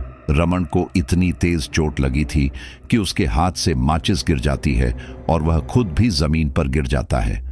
राजवीर हवा में लटकते उस लकड़ी की हथे को देखता ही रह जाता है। ऐसा लग रहा था जैसे अगली बारी राजवीर की है, लेकिन उससे पहले ही लकड़ी का वह हत्था जमीन पर गिर जाता है। राजवीर सांस भरता है, तभी उसके कानों में पायलों की आवाज आती है। राजवीर के कान एकदम खड़े हो जाते हैं। फिर चूड़ियों की खनखन सुनने के बाद उसका दिल जोर से धड़कने लगता है। वह हिम्मत करके रमन को संभालता है। तभी वे लोग देखते हैं कि मंदिर के अंदर संस्कृति की आत्मा प्रवेश कर रही है। उसका चेहरा देखने में बहुत ही भयानक था। आंखें पूरी तरह से सफेद थी और आंखों के चारों तरफ काले गड्ढे थे। होंठ पूरी तरह से सफेद और सूखे हुए थे। संस्कृति मंदिर के अंदर कदम रखकर कहती है, यह स्थान मेरा है, चले जाओ यहां से, चले जाओ। रमन कहता है, लेकिन अब तुम इस दुनिया में जीवित नहीं हो। संस्कृति गुस्से में चिल्लाकर कहती है, नहीं, मैं जीवित हूं और हमेशा रहूंगी। मैं यह हवेली, यह मंदिर, यह घर और अपने बैद्यनाथ को छोड़कर कहीं नहीं जाऊंगी। रमन कहता है, यह तुम्हारी बेवकूफी है। तुम्हारी आत्मा सिर्फ तड़प रही है, तुम्हें और कुछ नहीं मिल रहा। तुम खुद सोचो, तुम सालों से यहां पर बंद हो, तुम्हें मोक्ष नहीं मिला। क्या तुम्हारी भक्ति इसी में है कि तुम हमेशा इसी तरह से तड़पती और भटकती रहो? रही बात बैद्यनाथ की आत्मा कहाँ है, यह तुम खुद नहीं जानती। तुम उसके लिए यहां पर इंतजार क्यों कर रही हो? हो सकता है बैद्यनाथ अपने उस कालचक्र से निकल चुका हो और देवता लोक में जा चुका हो, जबकि तुम यहां अकेले भटक रही हो। संस्कृति कहती है, नहीं, बैद्यनाथ की आत्मा कहीं नहीं गई, वह यहीं पर है। वह तड़प रही है, वह बंधी हुई है। उस पर सिर्फ मेरा अधिकार है और इस मंदिर पर भी। इस दीपक को भी केवल मैं ही जलाऊंगी। रमन गुस्से में कहता है, कैसे जलाओगी? तुम तो इस दीपक को छू तक नहीं सकती। संस्कृति चिल्लाकर कहती है, अगर मैं नहीं जला सकती तो किसी और को भी नहीं जलाने दूंगी। यह दीपक मुझे मेरे वैद्यनाथ ने दिया था ताकि मैं मां दुर्गा से मिल सकूं। नहीं, मेरे अलावा इस दीपक को कोई छू भी नहीं सकता। मैं तुम दोनों को मार दूंगी जैसे अब तक सबको मार दिया है। इतना कहकर संस्कृति अपना मुंह खोलती है और धीरे धीरे उसका मुंह बड़ा होता जाता है और उसमें से एक तेज गर्म हवा बाहर की तरफ निकलती है, जिसकी दोनों दिशाएं राजवीर और रमन की तरफ थीं। वह गर्म हवा इतनी ज्यादा तापमान वाली थी कि राजवीर और रमन सांस भी नहीं ले पा रहे थे। वे दोनों पूरी तरह डरे हुए थे। उनकी हिम्मत जवाब दे रही थी। तभी रमन हिम्मत करता है और अपने बैग से अभिमंत्रित सिंदूर निकालता है, जिस पर उसने हनुमान मंत्र का जाप किया था। वह उस तपन में भी सिंदूर हाथ में लेता है और संस्कृति के ऊपर छिड़कने की कोशिश करता है। हवा की वजह से अधिकतर सिंदूर इधर उधर बिखर गया था, लेकिन उसकी कुछ बूंदें संस्कृति पर जा गिरी थी, जिस कारण संस्कृति एकदम झटके से अपना मुंह बंद कर लेती है और हवा धीरे धीरे शांत हो जाती है। बस इसी बात का फायदा उठाकर रमन थोड़ा सिंदूर और लेता है, संस्कृति की तरफ छिड़कता है। इससे संस्कृति के शरीर पर छाले से पड़ने लगते हैं। रमन गुस्से में कहता है, तुम अपनी ही बताती रहोगी या हमारी भी सुनोगी? तुम जिस तरह से यहाँ पर रह रही हो, तुम्हें ऐसे ना तो कभी माँ दुर्गा मिलेंगी और ना ही वैद्यनाथ। हम यहाँ तुम्हारे भले के लिए ही आए हैं। हमारा मकसद सिर्फ श्राप को खत्म करना नहीं है, बल्कि तुम्हें मोक्ष दिलाना भी है।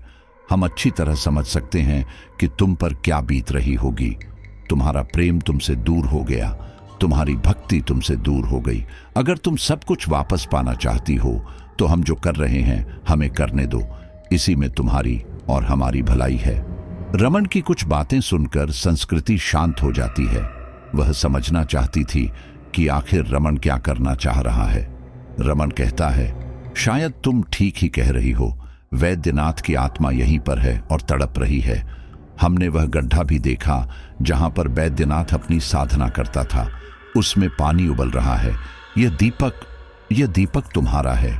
हम इसे अपना बनाने नहीं आए, लेकिन यह दीपक वर्षों से यूं ही बुझा हुआ है। इससे मां दुर्गा के दर्शन प्राप्त हो सकते हैं। क्या तुम नहीं चाहती कि तुम मां दुर्गा के दर्शन प्राप्त करके अपनी समस्या उनके आगे रखो और वैद्यनाथ से मिलो? रमन की बातें संस्कृति के दिल पर गहरा असर करती है। धीरे धीरे उसकी शक्ल सामान्य होती जाती है। रमन और राजवीर समझ जाते हैं कि संस्कृति अब शांत हो चुकी है। रमन कहता है, देखो संस्कृति, इस दीपक को जलाना बहुत जरूरी है। तुम्हारी आत्मा को शांत करना बहुत जरूरी है। तुम्हारे कारण पूरे गांव में नवरात्रि नहीं मनाई जाती, जो बहुत ही अशुभ संकेत है। इसका असर आगे आने वाली पीढ़ियों पर भी पड़ सकता है। इसलिए यह कभी मत सोचना कि तुम्हारा ऐसे करने पर मां दुर्गा तुमसे खुश होंगी। वह तुमसे नाराज ही होंगी। तुम जितनी बड़ी उनकी भक्त थी, आज इतनी ही बड़ी दुश्मन बन जाओगी। इसलिए हमें यहाँ पर साधना करने दो, यहाँ नवरात्र की पूजा करने दो, ताकि तुम्हें भी शांति मिल सके और तुम वैद्यनाथ से मिल सको। हम तुम्हारे लिए ही ये कर रहे हैं।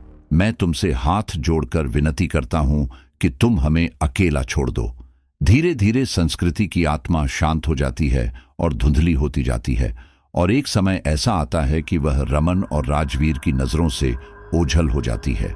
यह देखकर राजवीर और रमन चैन की सांस लेते हैं। राजवीर कहता है, लगता है संस्कृति हमारी बात समझ गई है। रमन कहता है, हाँ, उम्मीद तो यही है। अब शायद हमें मां दुर्गा की आराधना करने में कोई परेशानी ना हो। रमन और राजवीर एक बार फिर माता की चौकी को ठीक करते हैं और वह सभी काम करते हैं जो नवरात्र में करने के लिए जरूरी थे। धीरे धीरे रात होने लगती है। रमन और राजवीर दोनों मिलकर अखंड दीप जला देते हैं और किस्मत से वह बाती आज भी वैसे की वैसे थी जैसे वर्षों पुरानी थी। वह दीपक जलने लगता है।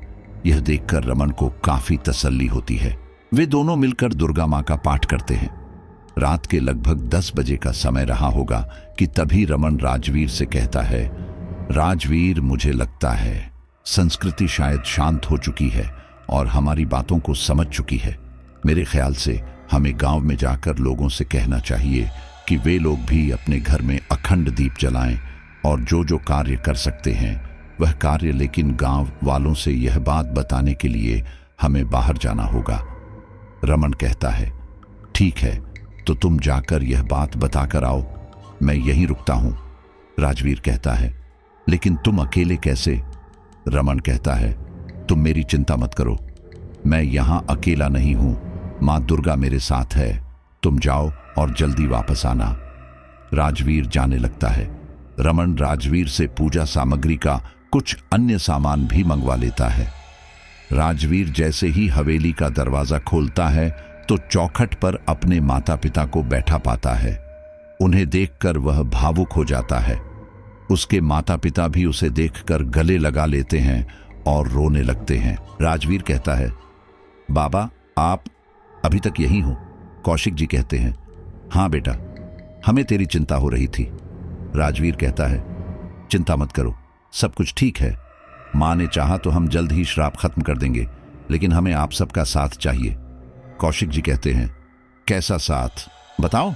राजवीर कहता है, आप अभी पूरे गांव में खबर फैला दो कि सभी लोग अपने घरों में मां दुर्गा की स्थापना करें, चाहे मूर्ति हो या फिर तस्वीर हो, कुछ भी हो, वह केवल मां दुर्गा की स्थापना करें और अखंड दीप जलाएं और जैसे जैसे वे आराधना कर सकते हैं कर लें और भगवान पर भरोसा रखें, किसी के साथ कुछ बुरा नहीं होगा। इतना कहकर राजवीर घर से पूजा का कुछ सामान ले आता है और वापस हवेली में चला जाता है। वहीं दूसरी ओर कौशिक और उसकी मां गांव के हर घर में जाकर उन्हें अखंड दीप जलाने के लिए प्रोत्साहित करती है। कुछ लोग तो उनकी बात आसानी से मान लेते हैं, जबकि कुछ लोग दीप जलाने के लिए मना कर देते हैं, क्योंकि उन्हें डर था कि अगर उन्होंने दीप जलाए तो उनके घर में किसी की भी मृत्यु हो सकती है या किसी के साथ बुरा हो सकता है। और इस बार गांव के जो लोग दीप जलाते हैं तो दीपक जल जाता है। ये देखकर सभी को आश्चर्य भी होता है। अब उन्हें राजवीर की बातों पर यकीन हो गया था। उन्हें देखकर गांव के अन्य लोग जिन्होंने दुर्गा मां की स्थापना नहीं थी, वे भी पूजा कार्य में लग जाते हैं और इस तरह पूरा गांव एक हो जाता है। उधर हवेली के अंदर संस्कृति की आत्मा पूरी तरह से शांत हो चुकी थी। राजवीर और रमन दोनों मिलकर मां दुर्गा की उपासना कर रहे थे। रमन और राजवीर दोनों की ही नजरें अखंड दीप पर रहती थी। वह हमेशा यही देखते रहते थे कि कहीं यह दीप बुझ न जाए। रात को जब सोने की बारी आती थी तो वे दोनों बारी बारी सोते थे, क्योंकि उनके पास यह इकलौता मौका था। फिर अगले साल ही श्राप से मुक्ति का मौका मिलता। जैसे जैसे वे लोग उपासना कर रहे थे वैसे वैसे हवेली में एक चमक आ रही थी। ऐसा लग रहा था जैसे यह पुरानी हवेली नई और चमकदार हवेली में बदल रही है। साथ ही सकारात्मक ऊर्जा का आगमन भी हो रहा था। रमन और राजवीर की मेहनत के बाद जब अष्टमी आती है तब रमन राजवीर से कहता है कि तुम गांव में जाओ और लोगों से कहो कि अष्टमी और नवमी में कन्या पूजन जरूर करें। राजवीर ऐसा ही करता है। हालांकि शुरू में गांव के कुछ लोग घबरा रहे थे, क्योंकि पहले जब उन्होंने कन्या पूजन किया था तो कुछ कन्याओं की मृत्यु हो गई थी और कुछ कन्याएं बीमार भी पड़ गई थी। इसीलिए गांव के लोग अपनी लड़कियों को किसी के घर कन्या पूजन के लिए भेजना नहीं चाह रहे थे। लेकिन राजवीर के काफी समझाने के बाद गांव के कुछ लोग अपनी बेटी को आगे करते हैं और कन्या पूजन के लिए एक दूसरे के घरों में भेजते हैं। जिस दिन नवमी थी उस दिन रमन को एक सुगंध का एहसास होता है। वह सुगंध सुबह से शाम तक आती रहती है। वह इस बारे में राजवीर से भी बात करता है। राजवीर भी सुगंध का एहसास करता है और वे दोनों पूरी हवेली में उस सुगंध की खोज करते हैं, लेकिन उन्हें समझ नहीं आता कि ये सुगंध कहाँ से आ रही है। खैर, पूरा दिन निकल जाता है, रात होने को आ जाती है। रमन और राजवीर आपस में बातें कर रहे थे कि तभी उनके कानों में एक विस्फोटक जैसी आवाज गूंजती है। वह आवाज प्रांगण से आई थी। रमन और राजवीर भागते हुए बाहर जाते हैं तो देखते हैं कि पेड़ के पास बने उस गड्ढे से जिसमें वैद्यनाथ रहता था, वहां से तेज ज्वालामुखी के लावा जैसा पदार्थ कुछ बाहर निकल कर आया है जो आसपास तेजी के साथ फैल रहा है। राजवीर और रमन यह देखकर घबरा जाते हैं। रमन कहता है, राजवीर यह सब क्या है? ये वही गड्ढा है ना जहां वैद्यनाथ बैठता था? राजवीर कहता है, हाँ, हमने तो उस दिन केवल पानी देखा था, ये चिपचिपा सा पदार्थ क्या है? रमन कहता है, हमें पास चलकर देखना चाहिए। राजवीर कहता है, लेकिन पास जाने पर कहीं। वे दोनों बातें कर रहे थे कि तभी उन्हें किसी आदमी के चिल्लाने और रोने की आवाज आने लगती है। वह आवाज पेड़ के पास से ही आ रही थी। तभी उनके कानों में संस्कृति की आवाज आती है, वैद्यनाथ, वैद्यनाथ। संस्कृति की आवाज में दर्द था।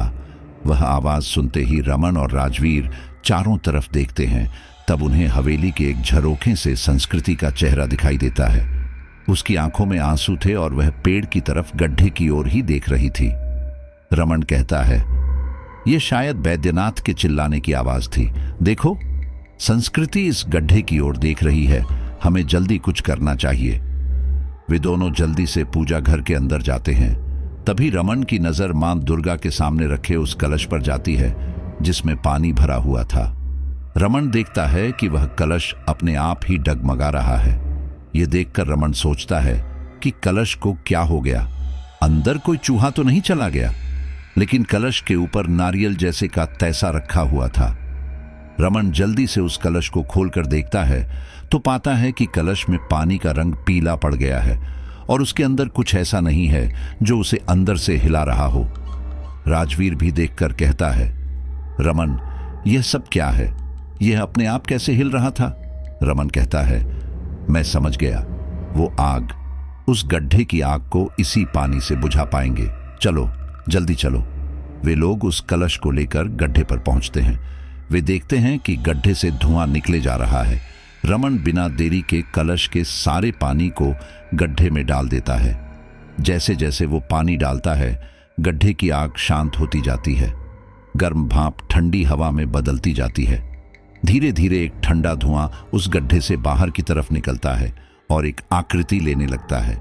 वह आकृति एक इंसान की थी और सही मायने में वह कोई आकृति नहीं, वह एक आत्मा का छोटा सा अंश था जो कि वैद्यनाथ का था। वह कुछ देर यूं ही इधर उधर हवा में घूमता रहता है।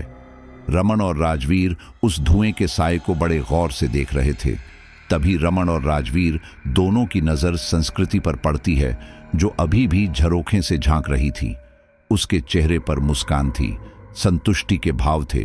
फिर उन लोगों ने देखा कि धुएं का साया ऊपर की ओर उठता है और पास में खड़े सूखे पेड़ से जा टकराता है। वो साया उसमें समा जाता है। देखते ही देखते वह सूखा पेड़ एक हरे भरे पेड़ में बदलने लगता है। यह रमन और राजवीर के लिए एक बहुत बड़ा चमत्कार था। वे लोग एक नजर संस्कृति की ओर देख रहे थे तो एक नजर उस पेड़ की ओर। वह पेड़ जितना हरा भरा फल फूल रहा था, संस्कृति के चेहरे पर संतुष्टि के भाव उतने ही बढ़ते जा रहे थे। अचानक रमन और राजवीर के कानों में सप्तशती का पाठ गूंजने लगता है। वह हैरानी से उसी झरोखे की ओर देखते हैं जहां से संस्कृति झांक रही थी, लेकिन इस बार संस्कृति वहां नहीं थी। वे लोग भागकर मंदिर घर में जाते हैं तो देखते हैं कि संस्कृति मां दुर्गा के आगे बैठे सप्तशती का पाठ कर रही है। वहीं दूसरी ओर जब उनकी नजर मां दुर्गा की प्रतिमा पर जाती है तब वह पाते हैं कि एक अजीब सी चमक या चिंगारी थी जो उस मूर्ति के चारों ओर से निकल रही है। कुछ देर के लिए तो रमन और राजवीर भी डर जाते हैं, लेकिन अचानक पता नहीं दोनों को क्या होता है, वे लोग खड़े खड़े ही गिर जाते हैं और बेहोश हो जाते हैं। बेहोशी की हालत में ही उन्हें दिखता है कि मां दुर्गा पूरी हवेली में भ्रमण कर रही हैं और एक सुगंध चारों तरफ फैली हुई है। वे लोग तो बेहोश हो चुके थे, लेकिन संस्कृति को मां दुर्गा ने अपना आशीर्वाद दे दिया था, अपने दर्शन दे दिए थे। संस्कृति मां दुर्गा के दर्शन प्राप्त करती है। संस्कृति की आत्मा को मोक्ष मिल जाता है और वह शांति के साथ इस हवेली से चली जाती है। न केवल संस्कृति बल्कि वैद्यनाथ की आत्मा भी वहां से हमेशा हमेशा के लिए मुक्त हो जाती है। रमन और राजवीर पूरी रात यूं ही बेहोश पड़े रहते हैं। सुबह की पहली किरण जब रोशनदान से मंदिर घर में आती है तब जाकर दोनों की आंख खुलती है। सबसे पहले रमन उठता है। उसके सिर में तेज दर्द था। वह अपने आसपास देखता है। सारा सामान जैसे का तैसा था। फिर उसे ध्यान आता है कि उसने पूरी रात क्या देखा। वह हैरान था जब उसने देवी मां का रूप देखा था।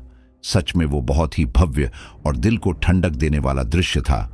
वह जल्दी से राजवीर को उठाता है। राजवीर भी होश में आता है तो सबसे पहले अपने सपने के बारे में रमन को बताता है। रमन को इस बात की बहुत ही हैरानी होती है कि दोनों का सपना एक जैसे कैसे हो सकता है, और वो भी एक ही समय में। फिर दोनों को ये एहसास होता है कि भले ही वे बेहोश हो गए थे या सो गए थे, लेकिन दुर्गा मां उनके सामने प्रकट हुई थी। राजवीर की नजर मां दुर्गा के आगे चढ़ाई हुई सुपड़ियों पर पड़ती है जो छोटे छोटे टुकड़ों में टूट चुकी थी। वो कैसे टूटी यह भी कोई नहीं जानता था, लेकिन वो ये जानते थे कि यह सब कुछ मां दुर्गा की ही कृपा है। वहीं दूसरी ओर गांव में वैसे तो सब कुछ ठीक था, किसी को कुछ नहीं हुआ था, लेकिन फिर भी सभी के मन में एक डर बना हुआ था। उस दिन दशमी थी। लोगों के मन में एक डर पैदा हो गया था कि क्या हमें रावण को जलाना चाहिए या नहीं, और इसके लिए गांव वालों ने कोई तैयारी भी नहीं की थी। लेकिन रमन और राजवीर जैसे ही हवेली से बाहर आते हैं, उन्हें सही सलामत देख गांव वालों को हैरानी होती है। उन्हें समझ नहीं आता कि वे लोग रमन और राजवीर से हवेली के अंदर हुई घटना के बारे में पूछें या फिर उनके साथ मिलकर खुशी मनाएं। लेकिन रमन और राजवीर जब बाहर आकर यह कहते हैं कि अब हवेली श्राप मुक्त हो चुकी है, यह गांव श्राप मुक्त हो चुका है, हम दशहरा मनाएंगे और वो भी धूमधाम से मनाएंगे, तो यह सुनकर सभी गांव वालों के मन में खुशी की लहर दौड़ पड़ती है। और उसी दिन रमन, राजवीर और सभी गांव वाले मिलकर दशहरे की तैयारी करते हैं। धीरे धीरे रात होती है। रावण का दहन किया जाता है। गांव में बहुत सालों बाद यह रौनक लौटकर आई थी और इसका श्रेय सिर्फ और सिर्फ रमन और राजवीर को जाता है। और मुझे भी पर्सनली बहुत अच्छा लगा कि इतने समय से उस गांव में नवरात्रि जैसी महान पूजा नहीं की जा रही थी, जो देवी मां को प्रसन्न करने के लिए बहुत ही ज्यादा जरूरी है। और आप सभी जानते हैं कि घर घर में नवरात्रि का त्योहार मनाया जाता है, और दिल से मुझे संस्कृति के लिए और बैद्यनाथ के लिए भी बुरा लगा। लेकिन ईश्वर की अपनी योजनाएं होती हैं, हम इसमें कुछ भी नहीं कर सकते, क्योंकि यह हादसा उनके साथ बहुत समय पहले हुआ था। लेकिन इतने वर्षों तक उन दोनों की आत्माएं अधूरी रही, मिलने के लिए तड़पती रही।